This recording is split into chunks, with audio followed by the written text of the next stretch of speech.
Alright, now listen. This is the story of how clean laundry contributed to one of the worst asthma attacks I've ever had. So I'm overseas, staying with a family I didn't know. I was with my sister. Luckily, she is older and wiser than me, and she helped me figure out what the problem was. There was a dog, actually more than one dog, that lived in the homes, and I already knew at the age I was at the time that I had a strong dog allergy that triggered my asthma. So I traveled to this country and brought my tent with me, knowing that I may actually not be able to stay inside this home because of the dogs. So I brought my tent as the backup plan. So we were going to be there for several weeks. I got to the home, and after a couple of hours I realized that I was definitely having breathing difficulty being in the house.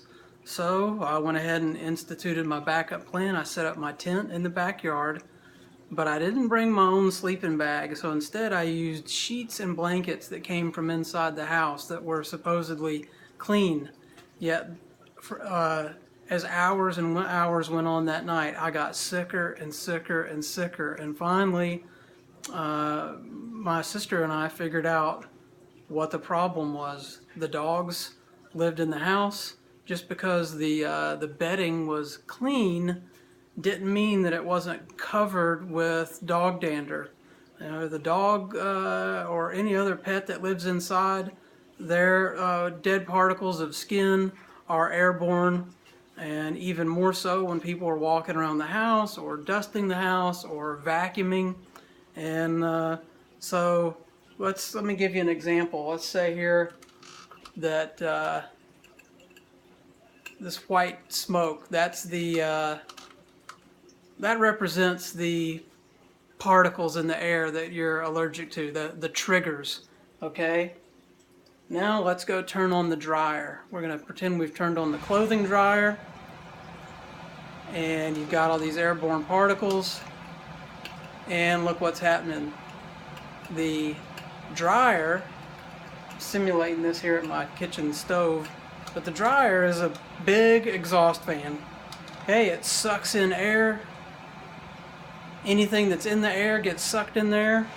It goes through the heater, gets on your clothes that are, or your bedding, your sheets and blankets that are in there, and then the air goes out and goes out your dryer vent outside. But your clothes and your bedding are still getting those particles that you're allergic to all over them. And then when you go sleep, all that stuff that's on there, you're still able to breathe all those particles in. So that's why I kept getting sick. The condition or the source, the trigger source for my asthma attack was still present in my tent. I ended up having to go stay at what's called a youth hostel. It's like a really cheap hotel in an urban area where people go to stay. I had to go there for several days just to recover. I went and bought a sleeping bag at a department store, and then after that I wasn't getting sick in my tent. So that's the story of how clean laundry and my dog allergy contributed to one of the worst asthma attacks I've ever had. So keep that in mind. If you are going somewhere and supposedly you have clean linens, if it's coming from a home where a pet lives, they're not necessarily clean. They may still have the particles that cause your allergies and your asthma to be triggered present, and that can still make you sick. I hope this helps.